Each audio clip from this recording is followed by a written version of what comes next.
Hello friends, welcome to your own channel civils तैयारी। आज की कॉम्प्रिहेंसिव न्यूज़ एनालिसिस में आप सबका स्वागत है। कॉम्प्रिहेंसिव न्यूज़ एनालिसिस शुरू करने से पहले डेली आंसर राइटिंग चैलेंज के क्वेश्चंस को देखेंगे। पहला क्वेश्चन पेपर नंबर 2 के आईआर से है। क्वेश्चन कहता है, the verdict of international court of arbitration in the Enrica Lexie case has set a very strong precedent for states to unilaterally claim functional immunity and thus can threaten the peace and freedom of navigation. Comment. तो एनरिका Lexi मामले में international court of arbitration के फैसले ने उन राज्यों के लिए बहुत गलत मिसाल कायम की है जो एक पक्षीय रूप से कार्यात्मक प्रतिरक्षा का दावा कर सकते हैं और इस तरह से शांति और नेविगेशन की स्वतंत्रता को खतरा हो सकता है।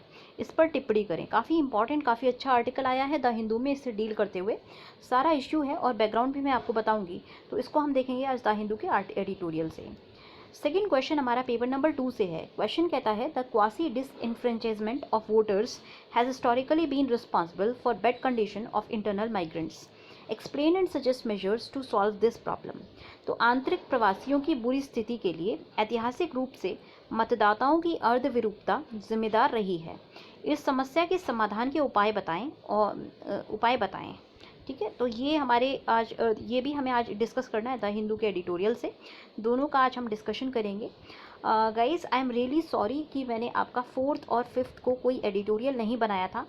4th का जो एडिटोरियल था उसको मैं आज शाम को आपको डालूंगी आफ्टर अराउंड 8 PM। 4th का एडिटोरियल प्लस बहुत सारा डेटा मैंने सर्च किया है। इंडियन स्टैटिस्टिकल टूल करके एक है, और फिर लोकसभा के बहुत सारे जो स्टार्ट क्वेश्चंस थे उनकी मैं 2 दिन से सर्वे कर रही थी आपका ये 4th के एडिटोरियल बनाने के लिए। तो वुमेन इश्यूज़ पर एक एडिटोरियल है, वो मैं बना दूंगी। ठीक है, आज आपका शाम को 8 बजे बना दूंगी। एक और है, बार बार कंटिन्यूसली मेरे को जो है रिक्वेस्ट आ रही है कि मैं CNA को इंग्लिश में कंटिन्यू करूँ। तो मैं आपकी जो है फाइनली आज तो मैं हिंदी में बना रही हूँ, शायद मैं कल से CNA को इंग्लिश में कन्वर्ट करने जा रही हूँ। तो आप जो है कमेंट सेक्शन में डालिए कि आप कंफर्टेबल होंगे इंग्लिश से या नहीं। अगर आप कंफर्टेबल नहीं हैं इंग्लिश से तो मुझे फिर आप बता दीजिए कौन कौन कंफर्टेबल नहीं है। उसके लिए एक जो कुछ क्लिप्स हैं वो मैं किसी और तरीके से मीन्स से डाल दूँगी, बट CNA को मैं इंग्लिश में कंटिन्यू करूँगी। अगर बहुत ज़्यादा जो है ओवरवेलमिंगली लोग कंफर्टेबल नहीं हैं इंग्लिश से, तो फिर हम जो करंट चल रहा है सिस्टम वैसे ही शुरू करेंगे, क्योंकि अल्टीमेटली ज़्यादातर लोग इंग्लिश मीडियम से लिख रहे हैं। तो इस वजह से बार बार रिक्वेस्ट आ रही हैं। एंड आई थिंक ज़्यादातर लोग, अगर मैं इंग्लिश में भी पढ़ाती हूँ तो आप शायद कवर कर पाएंगे। तो आप एक बार अपने कॉमेंट सेक्शन में बता दीजिए कि आप कम्फर्ट फील करेंगे इंग्लिश से या नहीं। तो चलिए आज के आर्टिकल्स को शुरू करते हैं। सो गाइस, पहला क्वेश्चन सॉल्व करने के लिए हम ये वाला आर्टिकल देखेंगे, India must not cast anchor in Enrica Lexie. तो बहुत अच्छा आर्टिकल है, और इसको पहले हम बैकग्राउंड देखेंगे, क्या हमारा एनरिका लेक्सी केस था। दूसरा, आपको जब आंसर लिखेंगे तभी आप बैकग्राउंड लिखेंगे, फिर आप बताएंगे कि क्या केस में हुआ। फिर अल्टीमेटली जो है आपको कमेंट करना है और ये एनालाइज करना है कि ये किस तरह से एक बैड प्रेसिडेंट को सेट करेगा। तो थर्ड वाला पार्ट और सेकंड वाला पार्ट पूरे से एडिटोरियल में दिया हुआ है, जिसको आप देख करके पॉइंट्स आप देख सकते हैं। बैकग्राउंड मैं आपको एडिशनली बता दूंगी। तो चलिए शुरू करते हैं। सो गाइस, आपका ये जो एडिटोरियल है ये GS पेपर 2 से रिलेट करता है। अच्छा, इस एडिटोरियल को समझने के लिए हमें वापस जाना पड़ेगा 2012 में। 15 फरवरी 2012 में क्या हुआ था कि एक पर्टिकुलर शिपिंग वेसल था जिसका नाम था एनरिका लेक्सी। ये जो शिपिंग वेसल था, इसको ये जो है इटालियन शिपिंग वेसल था, और इसको ऑपरेट कर रहे थे इटालियन मैरिनर्स, मतलब कि इटालियन पीपल। अब ये जो है एक इंटरनेशनल कंट्रोवर्सी के रूप में उभर के सामने आया, और बहुत ज़्यादा इस पर्टिकुलर इंसिडेंट से इंडिया और इटली के बीच में प्रॉब्लम्स क्रिएट हुई थी। हुआ क्या था कि 15 फरवरी 2012 को 2 भारत के जो फिशरमैन थे, केरला के से वो बिलोंग करते थे, उनको केरला की कोस्ट पर इटालियन मैरिनर्स के द्वारा गोली मारकर उनकी हत्या कर दी गई थी। इंडिया ने एलिज किया कि जो इटालियन मैरिनर्स हैं, जो कि जो है कॉमर्शियल टैंकर MV एनरिका लेक्सी को ऑपरेट कर रहे थे, इन लोगों ने गोली मारकर हत्या की है। तुरंत इसके बाद जैसे ही गोली मारी गई, तुरंत जो है वहाँ हमारी, आपको पता होगा, कोस्ट पे कोस्ट गार्ड्स रहते हैं और इंडियन नेवी रहती है। तो इंडियन नेवी ने इस वेसल का पीछा किया और इन दोनों जो इटालियन मैरिनर्स थे इनको पकड़ लिया था। उसके बाद जो है बहुत कॉन्फ्लिक्ट ऑफ ओपिनियन हुई लीगल जुरिस्डिक्शन के बारे में, क्योंकि जब कोई फिशिंग वेसल की अगर हम बात करें या कोई टैंकर की बात करें तो उसके ऊपर जो लीगल जुरिस्डिक्शन होती है उस कंपनी की होती है जहाँ पर वो रजिस्टर्ड है। तो इटली की जो ये फिशिंग वेसल थी इसके ऊपर जो जुरिस्डिक्शन हुई वो इटली की हुई। बट क्योंकि ये जो है इंडिया के कोस्ट पर हुआ था तो इंडिया और ये जो इंसिडेंट था ये मर्डर क्राइम था और यहाँ पे किसी की जान गई थी, इसीलिए इंडियन गवर्नमेंट का कहना था कि ये जो है इंडिया का जो लीगल जुरिस्डिक्शन इसके ऊपर पड़ेगा और कोई फंक्शनल इम्यूनिटी इनको प्रोवाइड नहीं की जाएगी। तो इस वजह से जो इन दोनों को जो है फिर इंडिया ने फाइनली डिटेन कर लिया था और पर इनके ऊपर कोई फॉर्मल चार्जेस 2.5 साल तक नहीं लगाए गए थे। उसके बाद इंडिपेंडेंट यूनाइटेड नेशंस की कोर्ट ने को चार्ज किया गया था कि वो जो है इस कॉन्फ्लिक्ट को रिजॉल्व करे। फिर एक यूरोपियन पार्लियामेंट ने एक रिजोल्यूशन दिया था जनवरी 2015 में, जिसमें ये कहा गया था कि कोई भी चार्ज जो है इंडियन अथॉरिटीज़ के द्वारा अभी लगाया नहीं गया है और इटालियन मैरिनर्स को बिना चार्ज के डिटेन किया गया है, जो कि एक ब्रेच है ह्यूमन राइट्स का। तो देखिए हमने चार्ज इसलिए नहीं लगाए थे क्योंकि इंटरनेशनल ये एक मैटर था और एक डिप्लोमेटिक इम्यूनिटी की बात की, सॉरी डिप्लोमेटिक नहीं, इम्यूनिटी की बात की जा रही थी। इस वजह से कोई फॉर्मल जो है चार्ज नहीं लगाया गया था इंडिया के द्वारा, बट इनको डिटेन करके रखा गया था। क्योंकि हमने चार्ज नहीं लगाया था और इनको डिटेन कर रखा था तो हमारे खिलाफ जो है यूरोपियन यूनियन ने एक स्टेटमेंट दिया कि ये एक वायलेशन है ह्यूमन राइट्स का, क्योंकि हमने 2 लोगों को कैद करके रखा हुआ है बिना फॉर्मल चार्जेस के। फिर एक ये जो एक इंसिडेंट है इसने बहुत ज़्यादा अटेंशन ड्रॉ करी थी कि कॉमर्शियल शिपिंग में आर्म्ड गार्ड का यूसेज जो है वो नहीं होना चाहिए और इससे जो है इंडिया और इटली के बीच में भी डिप्लोमेटिक संबंध खराब हुए थे। फाइनली 2 जुलाई 2020 को परमानेंट कोर्ट ऑफ आर्बिट्रेशन में ये मामला चला गया था और परमानेंट कोर्ट ऑफ आर्बिट्रेशन ने अपनी वर्डिक्ट सुना दी है।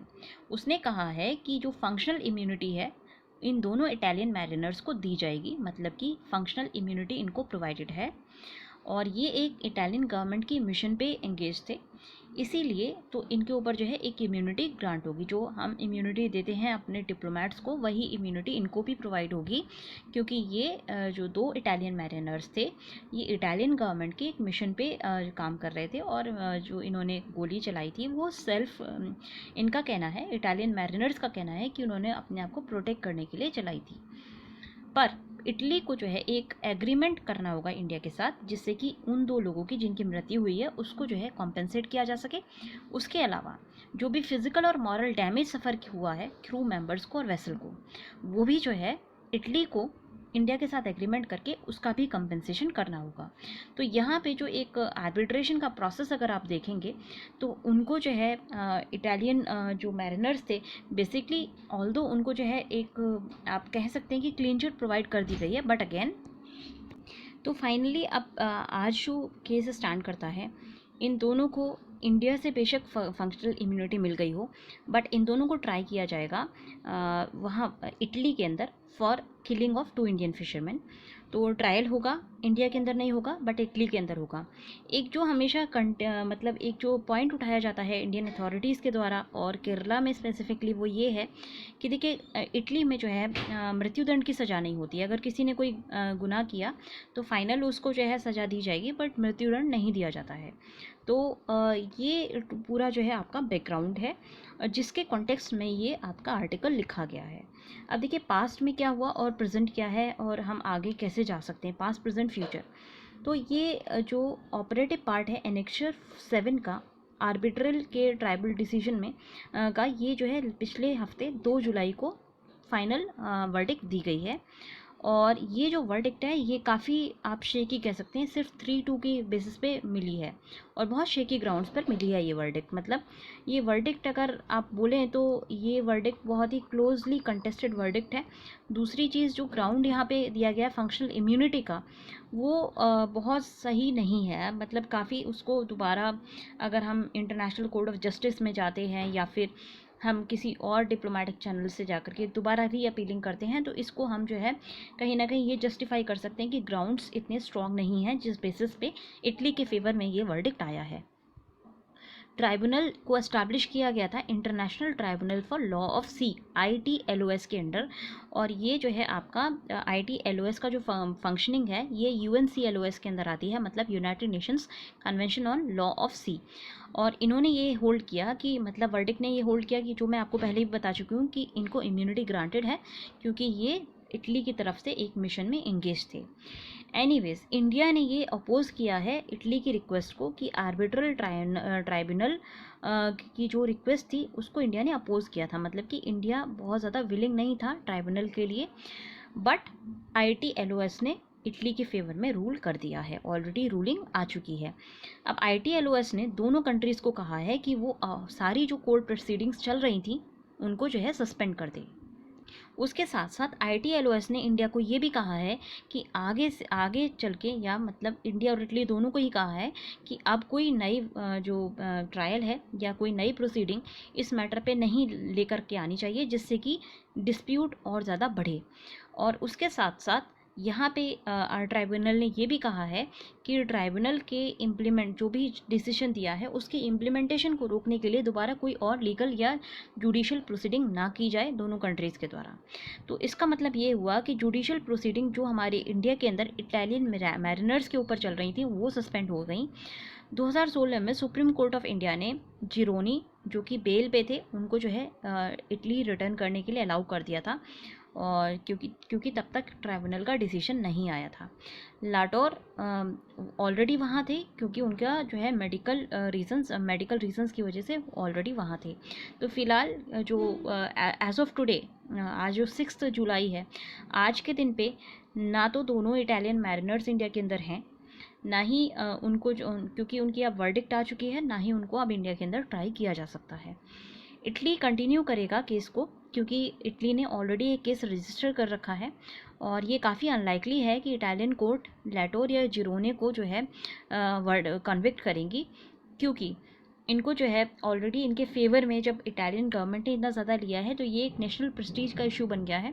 तो ये अनलाइकली है कि उनको जो है इटालियन कोर्ट्स के द्वारा गिल्टी करार दिया जाएगा। और सबसे बड़ी बात ये है कि जो भी आपके जो आई विटनेसेस वगैरह हैं वो इंडिया के अंदर हैं, तो इटालियन कोर्ट आई विटनेस वगैरह का अकाउंट नहीं देख पाएगी। तो as a result we don't think and we can assume कि ये जो रिज़ल्ट आएगा, जो भी वर्डिक्ट आएगी, वो इंडिया के फेवर में नहीं आएगी।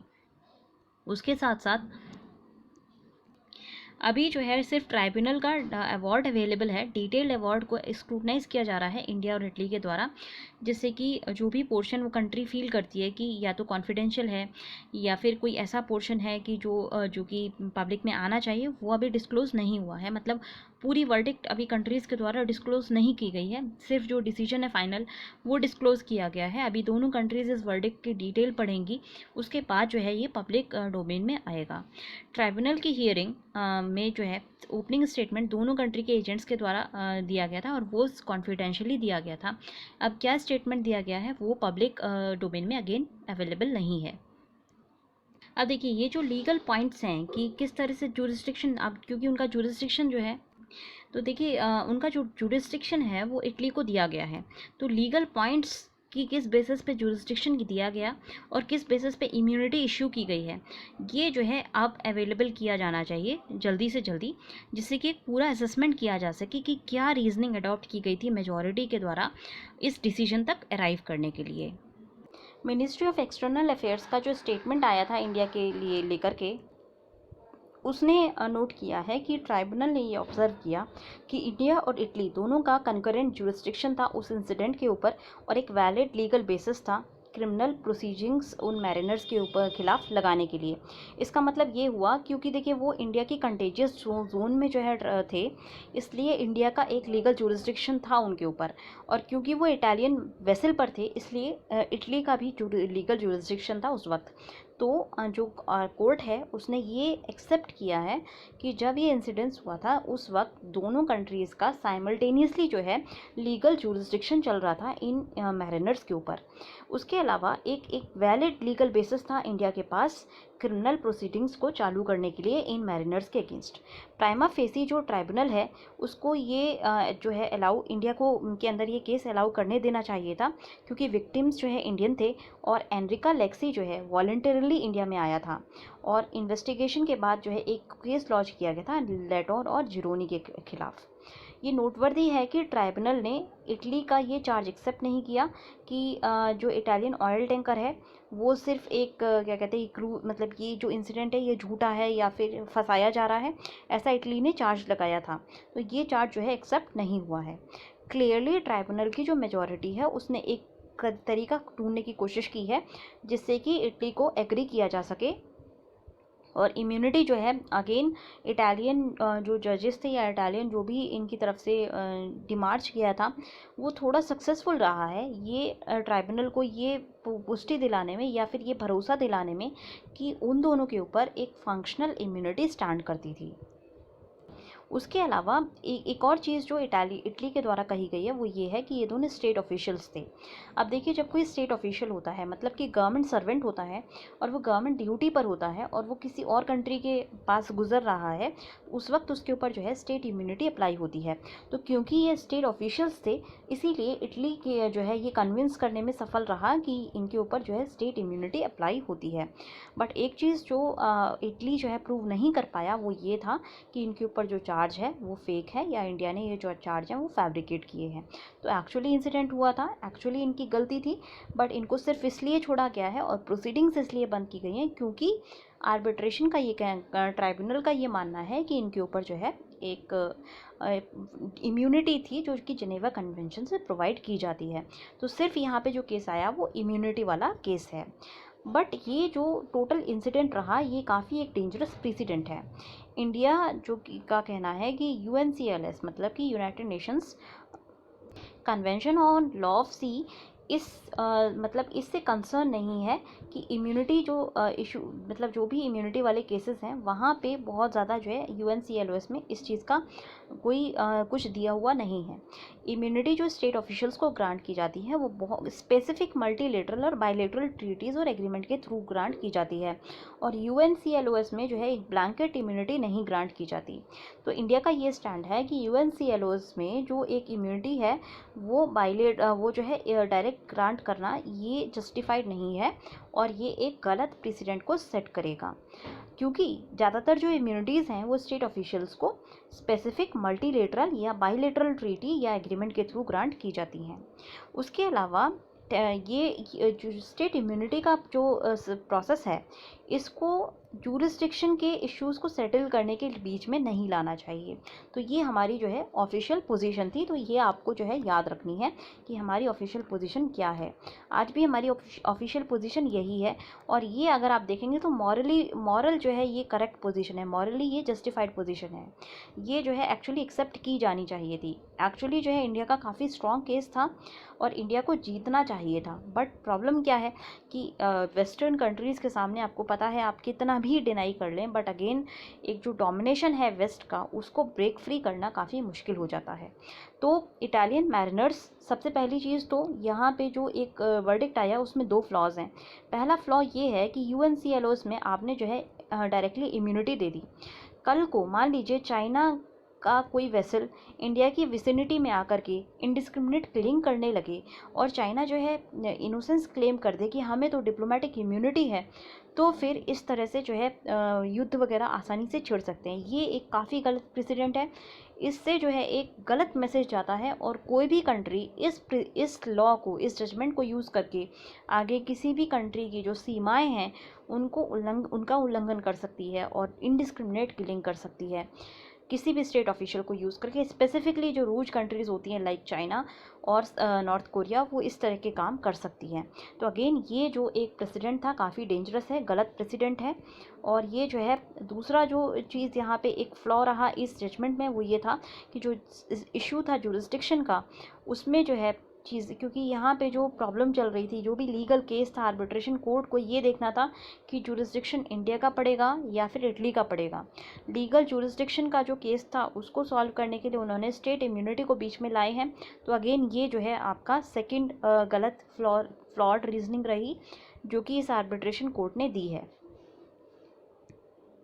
उसके अलावा अगर हम इवन ये मान लें कि इटालियन मैरिनर्स जो है स्टेट ऑफिशियल्स थे और ये जो है इटालियन कॉमर्शियल वेसल पे इटली की गवर्नमेंट के द्वारा डिप्लॉय किए गए थे। फिर भी इटली ने ये यूनिलेटरली किया और कोई भी मल्टीलेटरल और बायलेटरल अरेंजमेंट नहीं था जिसके तहत इस तरह से जो है इम्यूनिटी इटली ने प्रोवाइड की है। तो इटली ने जो इम्यूनिटी प्रोवाइड की ये यूनिलेटरली प्रोवाइड की गई है और अगेन ये एक बैड प्रेसिडेंट को मतलब सर्व करता है। ये एक काफ़ी गलत डिसीजन है। ये एक्चुअली इंडिया के फेवर में डिसीजन आना चाहिए था। गलत डिसीजन है, बट क्योंकि आर्बिट्रेशन कोर्ट से आया है तो अब इंडिया की मॉरल रिस्पॉन्सिबिलिटी बनती है कि हम इस डिसीजन को एक्सेप्ट करें। देखिए, ऐसा कोई कन्वेंशन नहीं है जहाँ पर मेरीन्स इम्यून हो लोकल क्रिमिनल जुरिस्डिक्शन से। ये सिविल जुरिस्डिक्शन नहीं था, ये जो है किलिंग थी और 2 लोगों की किलिंग थी, तो ये क्रिमिनल जुरिस्डिक्शन था। और ऐसी कोई भी कन्वेंशन नहीं है जहाँ पे मैरिनर्स को जो है इम्यूनिटी प्रोवाइड की जा रही हो लोकल क्रिमिनल जुरिस्डिक्शन से। केवल ये जो इम्यूनिटी होती है वो हेड ऑफ स्टेट को प्रोवाइड की जाती है, हेड ऑफ गवर्नमेंट को प्रोवाइड की जाती है, फॉरेन मिनिस्टर्स को जो है कस्टमरली प्रोवाइड की जाती है। और उसके अलावा जो एक्रेडिट डिप्लोमेट्स होते हैं वियना कन्वेंशन के थ्रू उनको प्रोवाइड की जाती है ऑन ऑटोमेटिक बेसिस। उसके अलावा अगर किसी को प्रोवाइड करनी होती है तो फिर बायलेटरल और मल्टीलेटरल एग्रीमेंट्स होते हैं जो कि इंडिया और इटली के बीच में साइंड नहीं थे। इसलिए जो इटली ट्राइब्यूनल का डिसीजन था कि इन मैरिनर्स को इम्यूनिटी ग्रांट की जाए, ये एक डेंजरस प्रेसिडेंट को सेट करता है। प्रेसिडेंट मतलब एग्जाम्पल, पहला एग्जाम्पल, तो ये काफ़ी एक डेंजरस एग्जाम्पल है। कंट्रीज़ अब टेम्प्ट होंगी कि वो इस तरह की लॉज जो है इनेक्ट करें जिससे कि उनको जो उनके मिलिट्री और पैरामिलिट्री पर्सोनल्स को जो है इस तरह की इम्यूनिटी मिल जाए और उनको जो है स्टेट ऑफिशियल डिक्लेयर कर दिया जाएगा। उसके बाद जो है उनको अलग अलग इस कॉमर्शियल क्राफ्ट के अंदर भेजा जाएगा और फिर उनको जो है अलग अलग के एडवेंचरस पर्पस, मतलब जैसे अभी मैंने आपको एग्जांपल दिया, भेज दिया किसी शिपिंग वेसल पे और इनडिस्क्रिमिनेट किलिंग करा दी। तो इस तरह का जो है काम कंट्रीज़ के द्वारा किया जा सकता है, स्पेसिफिकली उन कंट्रीज़ के द्वारा जो कि इंटरनेशनल लॉज वगैरह का सिर्फ अपने फ़ायदे के लिए इस्तेमाल करती हैं, फॉर एग्ज़ाम्पल चाइना। अब इंडिया के लिए राहत की बात यह है कि ट्राइब्यूनल ये देखा कि जो फायरिंग की गई थी सेंट एंटनी के द्वारा, मतलब जो एनरिका करके जो वेसल था, यहाँ पे इंडिया का freedom and right of navigation को वायलेट किया गया है। उसके अलावा ट्राइब्यूनल ने ये भी होल्ड किया कि इंडिया को एंटाइटल है, इंडिया को हक मिलना चाहिए कंपेंसेशन का।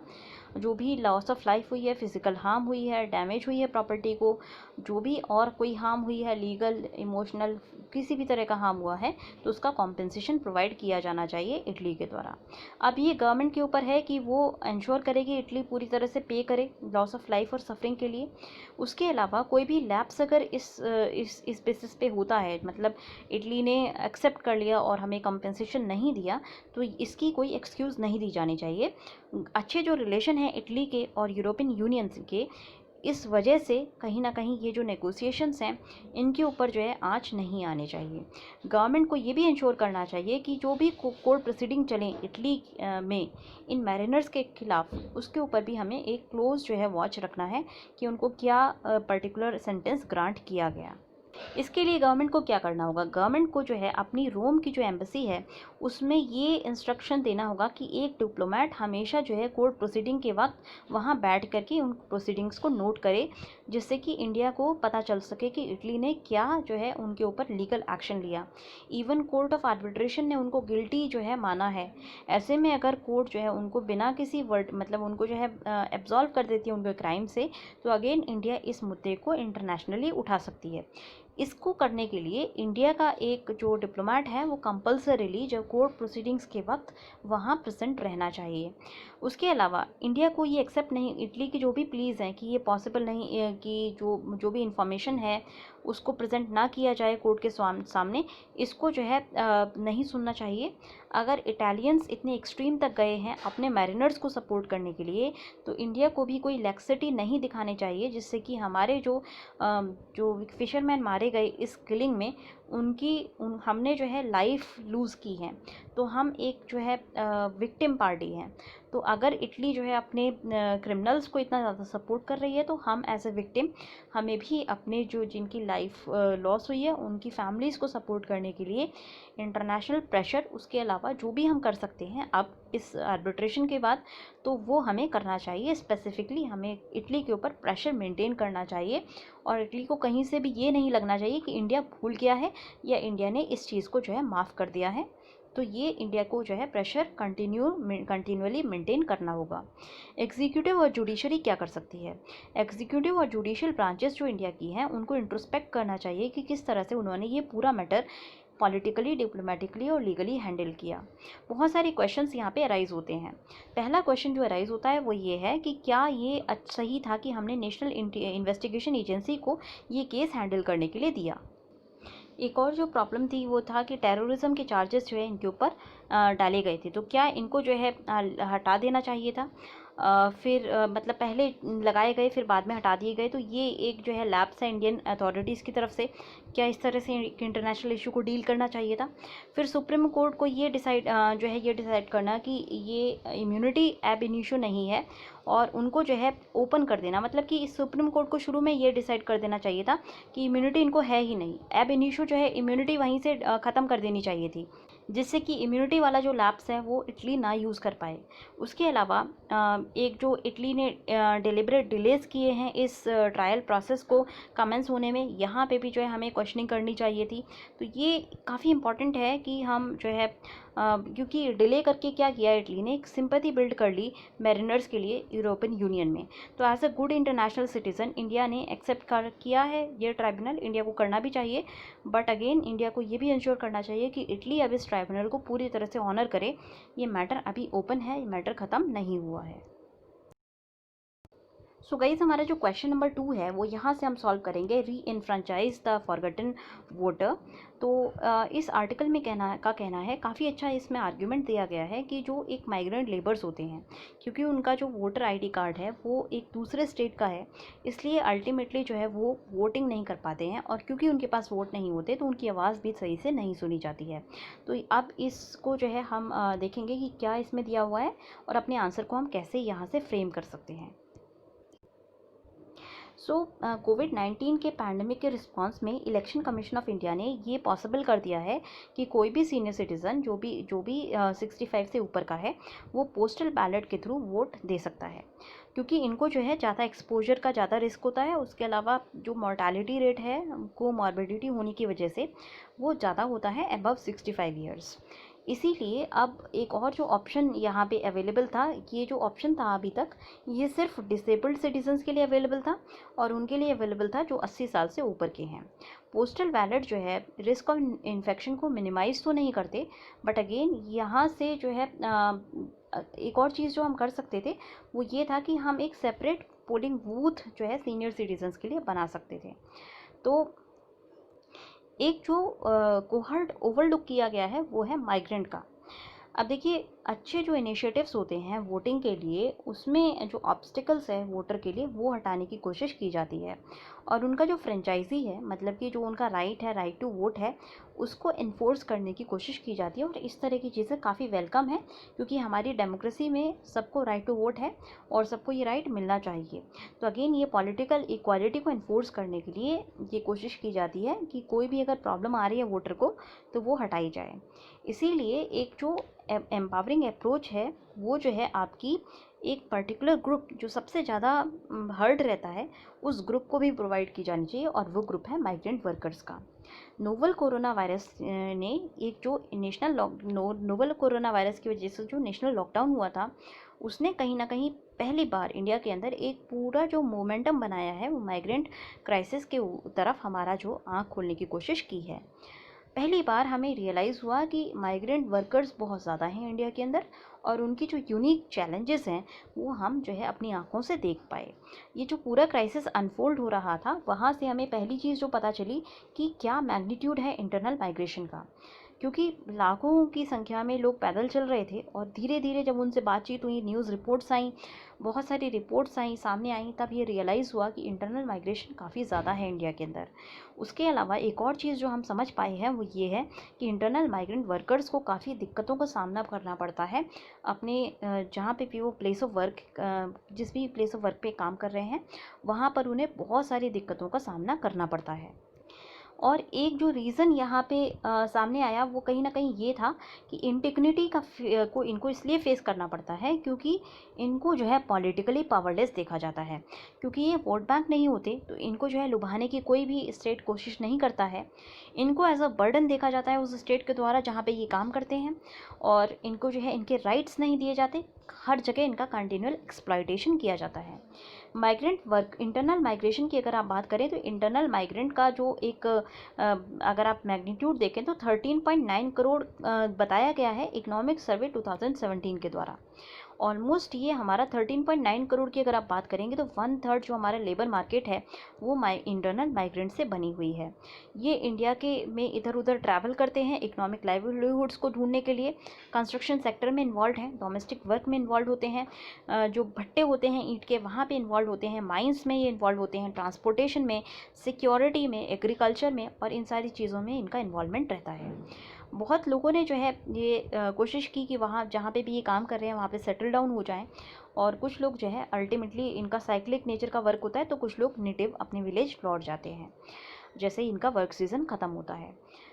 यूजुअली जो इंटरनल माइग्रेंट्स हैं ये बहुत एक्सप्लॉयटेटिव और लो वेज जॉब्स में काम करते हैं। इनकी कोई पर्टिकुलर आइडेंटिटी नहीं होती। बहुत ज़्यादा जो लिविंग कंडीशंस हैं वो बहुत ख़राब होती हैं, स्लम्स में रहना पड़ता है इनको, और इनके पास जो वेलफेयर का एक्सेस नहीं होता, और ये अपना वोटिंग राइट भी एक्सरसाइज नहीं कर पाते हैं। माइग्रेंट वर्कर्स इस तरह से क्वासी डिसइनफ्रेंचाइज्ड हो गए, मतलब कि अगर आप देखें तो क्योंकि वोटर आईडी जिस भी स्टेट में गए हैं वहाँ पे फंक्शन नहीं करता, तो बाय डिफ़ॉल्ट ये डिसइनफ्रेंचाइज हो जाते हैं और ये फॉरगॉटन वोटर्स के रूप में एक्ट करते हैं, मतलब कि भूले हुए वोटर्स जिनके ऊपर कोई ध्यान नहीं देता, क्योंकि ये जो है अपने इलेक्शन डे के दिन अपने घरों को नहीं लौट सकते और अपने रिप्रेजेंटेटिव्स को चूज़ नहीं कर पाते हैं। एक जो एटीट्यूड रहा जहाँ पे हमने अभी देखा कि स्टेट गवर्नमेंट्स ने कितना मिस हैंडल किया माइग्रेंट्स को, उसका एक बहुत बड़ा रीज़न ये था कि ये जो पर्टिकुलर कोहॉर्ट था ये वोट बैंक नहीं था उस स्टेट का जहाँ से ये वापस लौट रहे थे। इसीलिए स्टेट्स ने इनके ऊपर अटेंशन देने की ज़रूरत नहीं समझी। इंटरनल माइग्रेंट वर्कर्स जो है वो वोटर के रूप में एनरोल्ड नहीं होते अपने प्लेस ऑफ एम्प्लॉयमेंट में, और इसीलिए उनके क्यों नहीं होते एनरोल्ड, क्योंकि आपको एनरोल होने के लिए एक प्लेस ऑफ रेसिडेंस का प्रूफ होना चाहिए, और इनके पास जो है प्लेस ऑफ रेसिडेंस का प्रूफ नहीं होता है, इसीलिए इनको जो है वोटर आईडी के रूप में, वोटर के रूप में एनरोल नहीं कर पाते हैं जिस भी स्टेट में ये काम कर रहे हैं वहाँ पर। बहुत सारे वर्कर्स सीजनल माइग्रेंट्स होते हैं जो कि वोट विलेजेस में करते हैं, अगर वो रिटर्न कर पाएँ तो वो अगर वो रिटर्न कर सकते हैं तो वो विलेजेस में वोट करने की कोशिश करते हैं। क्योंकि इन माइग्रेंट वर्कर्स के पास एक वो राइट ऑफ वोट नहीं होता, ये वोट बैंक को कॉन्स्टिट्यूट नहीं करते हैं जहाँ पे ये काम कर रहे हैं, इस वजह से इनके कंसर्न्स को आसानी से होस्ट स्टेट के द्वारा इग्नोर किया जाता है। बहुत बार इनको टारगेट किया जाता है कि इनको जो है इनके ऊपर फिज़िकल अटैक्स होते हैं, ये एलिज किया जाता है होस्ट स्टेट के द्वारा कि ये लोग जो है लोकल्स की जॉब ले रहे हैं। बट अल्टीमेटली अगर आप इस क्राइसिस से अगर आप एक लेसन जो हम लर्न कर पाएँ वो ये है कि जैसे ही अगर एन मास ये जो है एक्सोडस होने लगे, अगर ये वापस अपने घरों को लौटने लगें, जो जिस भी स्टेट में ये काम कर रहे थे वहाँ पे वर्क फोर्स के ऊपर बहुत ज़्यादा नेगेटिव इम्पैक्ट पड़ता है। इनफैक्ट ये जॉब्स को असिस्ट करते हैं, जो भी स्टेट है, जो भी ये होस्ट स्टेट है उसकी GSDP को जो है ये इम्प्रूव करते हैं, और एज ए जो है नेमलेस ये सर्व करते हैं, और बहुत ज़्यादा इनडिग्निफाइड लाइफ इनको जीनी पड़ती है।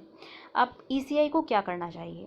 ECI को ये इंश्योर करना चाहिए कि हर वो इंडियन सिटीज़न जो कि वोट करने के लिए एलिजिबल है वो कहीं ना कहीं वोट कर पाए। ये एक इंडिया के लिए मैटर ऑफ प्राइड होगा कि हमारी जो अभी करंटली रजिस्टर्ड वोटर हैं वो 91.05 करोड़ वोटर्स हैं जो कि 2019 के जनरल इलेक्शन में रजिस्टर्ड थे, और जो वोटिंग की गई वो 67.4% लोगों ने इसका यूसेज करके वोट भी किया था, मतलब कि 61.36 करोड़ वोटर्स ने वोटिंग की थी 2019 के जनरल इलेक्शंस के टाइम पे। इलेक्शन कमीशन ऑफ इंडिया को अब फोकस करनी चाहिए अपनी अटेंशन उन 1/3 वोटर्स के ऊपर जो कि सब्सटैंशियल 29.68 करोड़ जो है कंट्रीब्यूट करते हैं, और जो कि अपने वोट नहीं कास्ट कर पाए थे इलेक्शंस के दौरान, और ये बहुत सारे सर्वेज ने भी शो किया है। 10% जो रजिस्टर्ड वोटर थे वो इसलिए नहीं वोट कर पाए क्योंकि उनका इंटरेस्ट पॉलिटिक्स में नहीं था। उसके अलावा बाकी इसलिए नहीं कर पाए थे क्योंकि वो करना भी चाहते थे, तब भी उनके कार्ड्स जो है उस स्टेट में नहीं थे जहाँ पे वो करंटली लोकेटेड हैं। इस वजह से वो जो है वोटिंग नहीं कर पाए थे। तो इवन एनआरआई वोटर्स को की वोटिंग एनेबल करने के लिए इंडियन जो पार्लियामेंट है पिछले बार उसने जो है एक लेजिस्लेशन लेकर के आई थी पिछले लोकसभा में, जिससे कि ऑथराइज्ड प्रॉक्सीज के थ्रू एनआरआईज वोट कर पाएँ। ये लेजिस्लेशन लैप्स हो गई क्योंकि आपकी लोकसभा डिसॉल्व हो गई थी। बड़ी इंटरेस्टिंग है नोट करना कि हम जो एक्सटर्नल माइग्रेंट्स हैं, नॉन रेसिडेंट इंडियंस हैं, उनको जो है वोटिंग का फ्रेंचाइज देने की कोशिश कर रहे हैं, बट हमारे जो पुअर माइग्रेंट वर्कर्स हैं उनको हमने क्वासी बेसिस पे डिसएनफ्रेंचाइज करके रखा हुआ है। तो जो हमारा जो कंसर्न होना चाहिए इन पुअर माइग्रेंट वर्कर्स के ऊपर होना चाहिए, जिससे कि वो राइट टू वोट अपना एक्सरसाइज कर पाएँ। और जब ये एक सब्सटैंशियल चंक होगा वोट बैंक का, तब धीरे धीरे पॉलिसीज़ अगेन जो है माइग्रेंट्स के फेवर में बनने लगेंगी। तो क्या ऐसा मॉडल है जहाँ पर कोई अगर दूसरे स्टेट में हो तो वो वोट कर पाए? हाँ, ऐसा मॉडल है। उसको कहते हैं हम सर्विस वोटर। सर्विस वोटर मतलब गवर्नमेंट एम्प्लॉयज़ होते हैं जो कि अपने घर से दूर जो जिनकी पोस्टिंग है, जैसे कि आपके आर्म फोर्सेस के एम्प्लॉयज़ हो गए। तो इनको जो हम ये जो वोटिंग कर पाते हैं ये ETPBS के थ्रू कर पाते हैं, मतलब electronically transmitted postal ballot system. मतलब कि इनको एक पर्टिकुलर साइट पे बैलेट भेज दिया जाता है, वहाँ पे ये अपनी चॉइस को मार्क करेंगे और मार्क करने के बाद सीधे पोस्ट ऑफिस में जाकर के इसको पोस्ट कर देंगे, जिससे कि इनको जो है इनको एक्सेप्ट कर लिया जाए। या फिर ये अपने जो है प्रॉक्सीज के थ्रू भी करवा सकते हैं। मतलब कि मान लीजिए मेरे घर से कोई बाहर काम कर रहा है, कोई आर्मी में काम कर रहा है, उसको जो ECI है वो एक ETBPS के थ्रू पोस्टल बैलेट भेजेगी, मतलब कि इलेक्ट्रॉनिक बैलेट भेजेगी। अब जो भी ऑथराइज्ड वोटर है, जो भी वोटर है, मेरे घर से जो भी वोटर है, वो इसका स्लिप लेगा और या तो वो मुझे अपनी चॉइसेस बता सकता है, फिर मैं जो है उस चॉइस को भर के और इसको मैं पोस्ट कर सकती हूँ, या फिर मैं अपने नियरेस्ट जो भी बैलेट बॉक्स है वहाँ पे सबमिट कर सकती हूँ। या फिर जो वोटर है वो खुद इसका प्रिंट आउट ले करके वो जिस भी जगह पर स्टेशनड है वहाँ से फिल करके ये पोस्ट बैक कर सकता है अपने होम टाउन को। तो ऐसा किया जा सकता है, ऐसा बहुत सालों से हम करते आ रहे हैं। तो सॉल्यूशन डेवलप करते वक्त हमें ये भी देखना होगा कि ये फंक्शनली जो है रियलिस्टिक हो। उसके अलावा हमें ये देखना होगा कि लिंकेजेस आधार से अगर हम करते हैं तो उससे किसी भी एलिजिबल इंडिविजुअल का एक्सक्लूजन ना हो। अब देखिए माइग्रेंट के वर्कर्स को के कुछ भी अगर हमें कुछ अगर उनको इनफ्रेंचाइज करना है, री इनफ्रेंचाइज करना है, तो हमें क्या करना होगा कि हमें जो है एक आउटरीच मेजर्स बनाने होंगे, जहाँ पे हम जो है नेटवर्क डिस्ट्रिक्ट कलेक्टोरेट्स का बनाएं। माइग्रेंट्स को फिजिकली जो है या तो वो वोट कर पाएँ अपने सिटी ऑफ वर्क में जहाँ पे भी वो काम कर रहे हैं, और उनकी जो वोटर IDs हैं वो अपडेट करके उनके सिटी ऑफ वर्क से मैच कर देनी चाहिए, जिससे कि जब तक वो वहाँ पर एक पर्टिकुलर सिटी ऑफ वर्क में बैठे हैं वहाँ से ये जो है वोटिंग कर सकें। देखिए एक और चीज़ जो है ये ऑनलाइन ट्रांजेक्शन्स, जैसे देखिए आज बैंकिंग ट्रांजेक्शन्स जो है ऑनलाइन होते हैं, इसीलिए टेक्नोलॉजिकली ये भी फिजिबल है कि हम अपने वोट को रिकॉर्ड और ट्रांसफ़र कर सकें कॉन्स्टिट्यूंसीज़ में बिना क्रेडिबिलिटी को कॉम्प्रोमाइज़ किए हुए। कोविड-19 के क्राइसिस ने गवर्नमेंट और नॉन NGOs को जो है वो सेटअप करने के लिए मजबूर कर दिया है कि वो अपनी पोर्टल्स के थ्रू आउटरीच बनाएं। फिर गवर्नमेंट जो है one nation one ration card के ऊपर भी पुश करने की कोशिश कर रही है, जिससे कि माइग्रेंट वर्कर्स और उनकी फैमिली को जो है PDS का एक्सेस मिल पाए किसी भी फेयर शॉप से। इसी तरह से वोटिंग को भी जो है एक सिविक ड्यूटी ना समझ करके एक सिविक राइट समझना चाहिए। हमें ये डिमॉन्स्ट्रेट करना चाहिए कि जैसे कि हमारे पास एक पॉलिटिकल विल है one nation one ration card को पुश करने का, वैसे ही हमारे पास एक विल होना चाहिए one nation one voter ID card को पुश करने का, जिससे कि जो बैलेट पोर्टेबिलिटी इंश्योर की जा सके और ये जो फॉरगॉटन माइग्रेंट वर्कर्स हैं, वोटर्स हैं, इनको हम एम्पावर कर सकें। एक बार माइग्रेंट वर्कर जो है अपने राइट टू फ्रेंचाइज को एक्सरसाइज कर पाएंगे तो शायद बहुत सारे चेंजेस होंगे कि हम देख पाएंगे कि उनके जो तरीका है उनको ट्रीट करने का वो काफ़ी चेंज हो जाएगा, क्योंकि एक सब्सटैंशियल वोट बैंक होगा। और क्योंकि एक वोट बैंक होगा इसीलिए स्टेट जो भी होस्ट स्टेट है इनकी समस्याओं को सुनेगा और इनकी समस्याओं को निजात करने की कोशिश करेगा। फाइनली एक कोट से हम याद रख सकते हैं जो कि थॉमस जेफरसन का था। उन्होंने कहा था कि हमें जो है गवर्नमेंट मेजॉरिटी की नहीं चाहिए, हमें एक गवर्नमेंट ऐसी चाहिए जहाँ पर मेजॉरिटी पार्टिसिपेट कर सके। तो ये इंश्योर करना कि सारे इंडियन वोटर्स पार्टिसिपेट कर सकें इलेक्शन में, ये काफ़ी इंपॉर्टेंट है एक डेमोक्रेटिक कंट्री के लिए। और हमें अपने डेमोक्रेटिक क्रेडेंशियल हम काफ़ी स्ट्रॉन्ग कर पाएंगे अगर हम इस तरह की पोर्टेबिलिटी जो है अलाउ कर पाते हैं, क्योंकि स्केल ऑफ माइग्रेशन बहुत ज़्यादा है।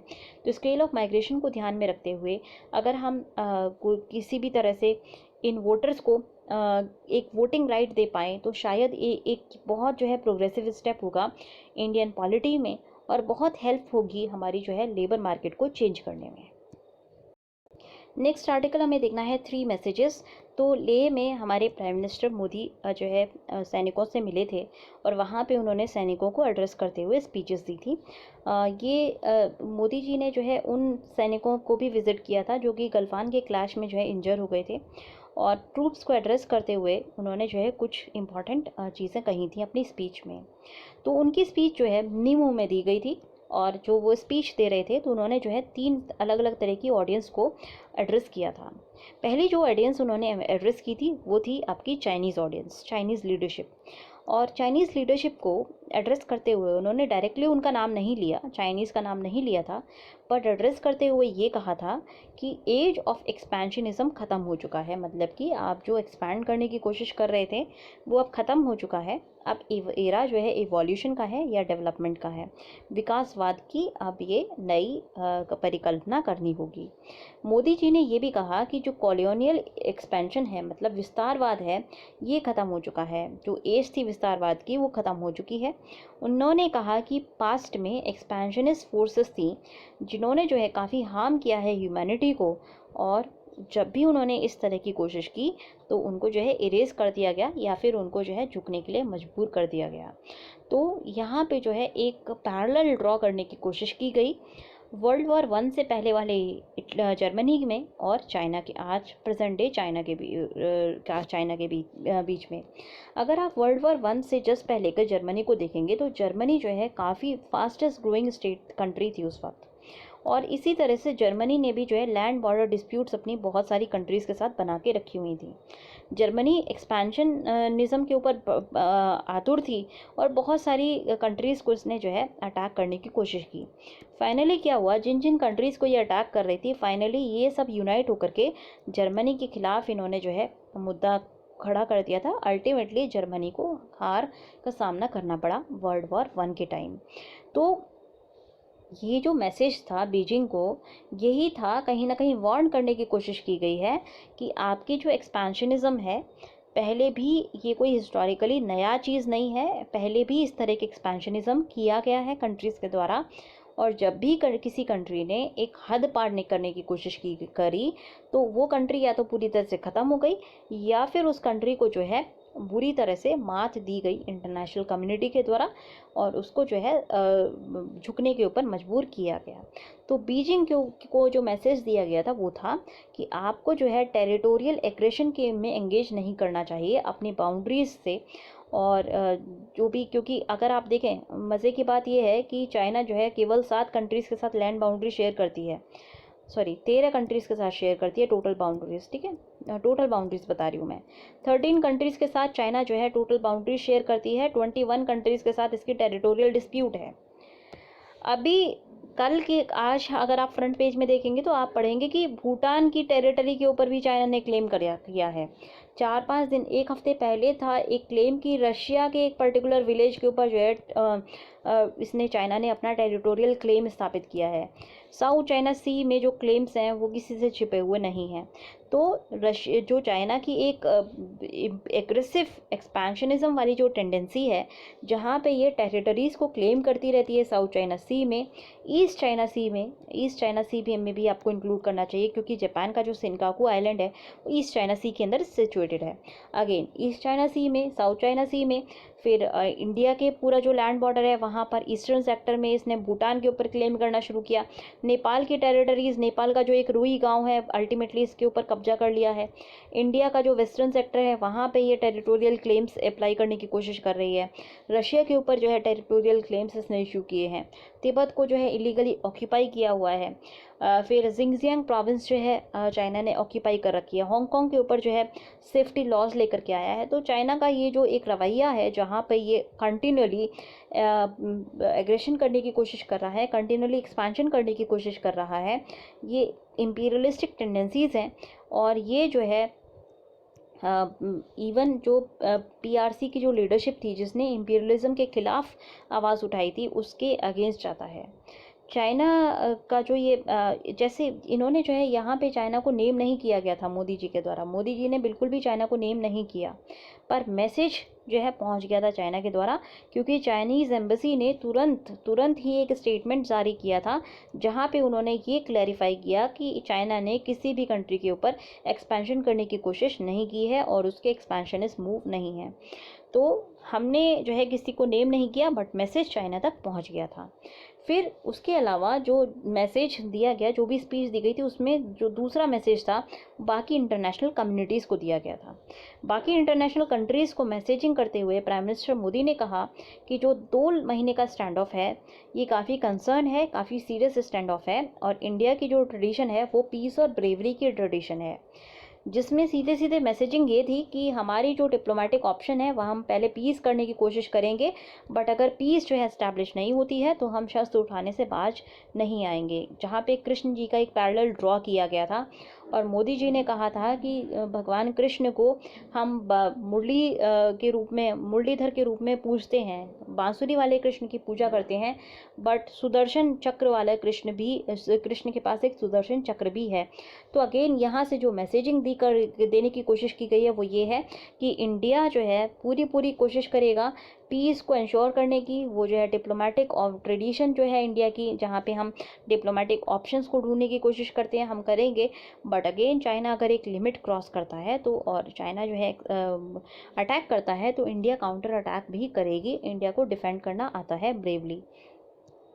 फाइनल जो मैसेजिंग थी वो सोल्जर्स को एड्रेस की गई थी, जहाँ पे उन्होंने जो है जो हमारे सोल्जर्स थे जो इस क्लैश में एंगेज थे उनकी बहादुरी की सराहना की और उनकी जो है मोरल बूस्ट करने की कोशिश की है, क्योंकि हमारे 20 सैनिक मारे गए हैं। तो एक अपने आप देखिए बहुत इनहॉस्पिटेबल कंडीशंस होती हैं लद्दाख में, जहाँ पे ये particular theatre of war situated है, काफ़ी डिफ़िकल्ट सिचुएशंस हैं वहाँ पर, काफ़ी जो है रगड, मतलब अगर आप देखें तो बहुत डिफ़िकल्ट टेरेन है, जोग्राफिकली बहुत डिफ़िकल्ट वो एरिया है। ऐसे में जो सैनिक हैं अलग अलग स्टेट से गए हुए हैं, और क्योंकि सीओ हमारे जो कमांडिंग ऑफिसर हैं वो एक टुकड़ी के लिए फादर फिगर होते हैं, और क्योंकि उनकी मृत्यु हुई है तो कहीं ना कहीं सोल्जर्स का मोरल डाउन था। उसके अलावा जो पॉलिटिकल अपोजिशन है इंडिया के अंदर, उसके और कुछ सो कॉल्ड इंटेलेक्चुअल्स के खिलाफ के द्वारा जो बार बार आर्मी के ऊपर अटैक किए गए हैं, उससे आर्मी का मोरल काफ़ी डाउन होता है। देखिए आपको एक चीज़ जो कंसिडर करनी है वो ये है कि इस वक्त सभी लोग मेंटल स्ट्रेस में हैं, क्योंकि वो जो सैनिक हैं एक तो वो घर नहीं लौट पा रहे हैं, एक सीमाओं पर खड़े हैं, दूसरी जो रीज़न है कि कोविड से इंडिया जूझ रहा है, तो फैमिलीज़ उनकी बाकी पार्ट्स ऑफ इंडिया में हैं। पॉसिबल है कि किसी फैमिली मेम्बर को या किसी आसपास की कम्युनिटी में किसी को जो है कोविड हो, तो फैमिली की तरफ से भी टेंशन होती है। तीसरा क्या कि बार बार जो हमारी सबसे बड़ी अपोजिशन पार्टी है उसने क्वेश्चनिंग की, जो डिबेट्स और टीवी में जो क्वेश्चनिंग की गई है वहाँ पे कंटिन्यूअली ये कहा गया कि आर्मी क्या कर रही थी कि चाइनीज़ अंदर घुस आए। तो इससे जो मोरल था हमारी आर्मी का काफ़ी डाउन हुआ। उसके अलावा जो एक एम्बुशिंग की गई इंडियन आर्मी के ऊपर और जो एक बड़े ऑफिसर्स जो है मारे गए हैं, उससे मोरल डाउन था, तो मोरल बूस्ट करने की कोशिश की गई है। अब ये जो तीनों एस्पेक्ट हैं इनको वेलकम किया जाना चाहिए। अनस्पोकन मैसेज है, इसको काफ़ी क्लोजली स्टडी करना चाहिए। प्राइम मिनिस्टर का जो डिसीजन था जहाँ पे इन्होंने जो है LEC के पास ट्रूप्स को विजिट करने का डिसाइड किया, ये काफ़ी अच्छा डिसीजन था। और आपने पूरे हिस्ट्री में अगर आप देखेंगे ना, सिर्फ ऐसे 3 केसेस हैं जहाँ पर किसी भी चीफ ऑफ स्टेट ने अपने आर्मी मैन को जाकर के इस तरह से मॉरली बूस्ट किया है। अब मॉडर्न जो हिस्ट्री की बात कर रही हूँ। पहला था जब चेचनिया का क्राइसिस हुआ था, तब जो है रशियन प्रेसिडेंट गए थे, दूसरा जो आप अगर ऐसे बात करें तो जॉर्ज बुश ने जो है विज़िट किया था, जब इराक में आकर के उन्होंने विज़िट किया था इराक में जो अमेरिकन सोल्जर्स थे उनका मोरल बूस्ट करने के लिए। और ये तीसरा जो है मोदी जी की विज़िट है। ये 3 ऐसे एग्जाम्पल हैं जहाँ पर जो है मोरल बूस्ट करने के लिए एक वेल टाइम बेसिस पर और एक बहुत जो है इंस्पायरिंग स्पीच दी गई हो हेड ऑफ़ द स्टेट के द्वारा अपने ट्रूप्स को और अपने ग्राउंड ट्रूप्स को। तो ये एक बहुत जो है अच्छा वेल टाइम्ड और एप्रोप्रिएट मूव था। अब यहाँ से जो एक मैसेजिंग जो चाइना तक क्लियर चली गई है वो ये है कि इंडिया जो है अब कॉन्फ्लिक्ट को रेज करने में डरेगा नहीं। कॉन्फ्लिक्ट कर सकता है क्रिएट, इंडिया रेडी है कॉन्फ्लिक्ट से जूझने के लिए। अब बॉल जो है चाइना के कोर्ट में है। इंडिया ने बहुत सारे काउंटर मूव्स ले लिए जहाँ पे ट्रेड बैन्स कर दिया गया है, एक anti China sentiment Indian populace के अंदर है। उसके अलावा जो एक पोस्चरिंग की गई है हमारे द्वारा, जो आर्मी की मोरल बूस्टिंग करने की कोशिश की गई है। तो मैसेज ये सारे जो है एक ये अनस्पोकन मैसेजेस हैं चाइना को जो जा रहे हैं बार बार। और वो ये है कि चाइना कंटिन्यूली जो है अपना डोकलाम का क्राइसिस हुआ या फिर जो उसने दिप्सांग में किया था, जो डोकलाम में किया था, वो चीज़ अब नहीं चलेगी। और कहीं ना कहीं चाइना को अपने सोल्जर्स को, अगर वो अनरूली हैं तो उनको कंट्रोल करना होगा। इस तरह का एक्सपेंशनिज्म इंडिया अब बर्दाश्त नहीं करेगा। एक और चीज़ जो हमको समझनी है वो ये है कि सिचुएशन जो अभी चल रही है वो दिप्सांग या फिर डोकलाम से काफ़ी ज़्यादा सीरियस है। जैसे कि हम पहले सोच रहे थे उससे काफ़ी ज़्यादा सीरियस सिचुएशन है।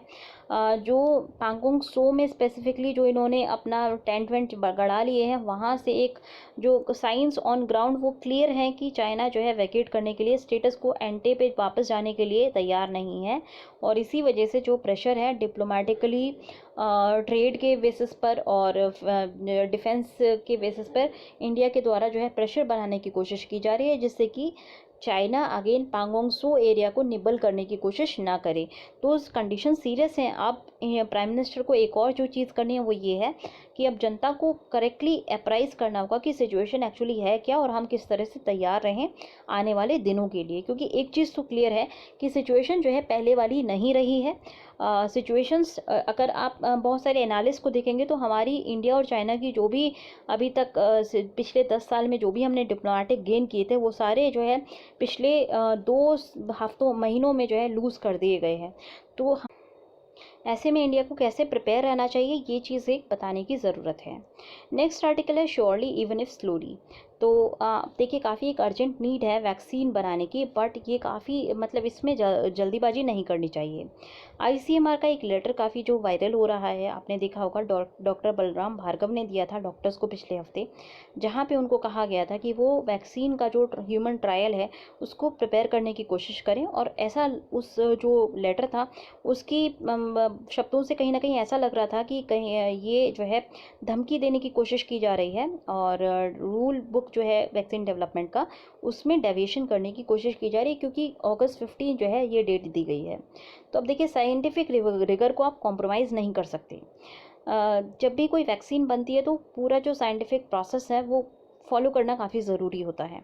अगर आप साइंटिफिक प्रोसेस नहीं फॉलो करते हैं तो यहाँ पे ह्यूमन लाइफ एट स्टेक है और ये एक नोवल बीमारी है जो कि हमने पहले नहीं देखी है। तो ऐसे में एक साइंटिफिक बेसिस पर ही हम दवाई या वैक्सीन कोई डेवलप करें, क्योंकि जब वैक्सीन डेवलप हो जाती है तो क्या होता है कि जो लोग हैं वो थोड़े से लेड बैक हो जाते हैं। फिर वैक्सीन अगर डेवलपमेंट मान लीजिए 15 अगस्त तक हो जाता है और उसको जो है राशन किया जाता है, हो सकता है लोग अपना जो सेफ्टी नॉर्म्स ना अपनाएं और बाद में इन हाइंडसाइट ये लगे कि वैक्सीन जो है उतनी सक्सेसफुल नहीं हुई। तो ऐसे में ये ज़्यादा हार्म करेगी एज़ कम्पेयर टू हेल्पिंग, ये ज़्यादा हार्म करेगी। इसलिए ये एक साइंटिफिक प्रोसेस है, इसमें रश करने की कोई ज़रूरत नहीं होनी चाहिए। अब देखिए पहला जो एक बेसिक फ़िलॉसफी होती है सभी वैक्सीन्स की वो ये है कि आप वायरस के कुछ फ्रेगमेंट्स वगैरह जो है हेल्दी वॉलंटियर्स के अंदर डालते हैं। उसके बाद जो है देखते हैं कि क्या वैक्सीन ये जो हेल्दी वॉलंटियर्स हैं उनको सही कर पा रही है या नहीं। उसके बाद जो पहला चेक पॉइंट होता है वो ये भी होता है कि क्या वैक्सीन जो है किसी को, हेल्दी पर्सन को बीमार ना कर दे, ये आपको चेक करना होता है। दूसरा हर्डल ये होता है कि वैक्सीन इम्यून सिस्टम को सिर्फ इतना स्टिमुलेट करे कि वो प्रोटेक्टिव एंटीबॉडीज़ बनाए, क्योंकि इम्यून सिस्टम अगर बहुत ज़्यादा स्टिमुलेट हो जाएगा तो वो साइटोकाइन स्टॉर्म हो जाता है और वो हमें ही अटैक करने लगता है। तो अगेन सेकेंड हर्डल ये है इंश्योर करना कि हमारा इम्यून सिस्टम एक ऑप्टिमली जो है स्टिमुलेट हो। और तीसरा चीज़ ये है कि जो अनवैक्सीनेटेड लोग हैं उनके खिलाफ वैक्सीनेटेड लोगों को कितनी बेनिफिट मिलेगी ये देखने की भी ज़रूरत होती है। और ये सारे स्टेप जो है इन प्रिंसिपल इनको रश नहीं किया जा सकता। इन सब को जो है टेस्ट रीटेस्ट करना है कई बार, जिससे कि ये इस्टेब्लिश हो सके कि वैक्सीन जो है सेफ़ है पब्लिक यूज़ के लिए।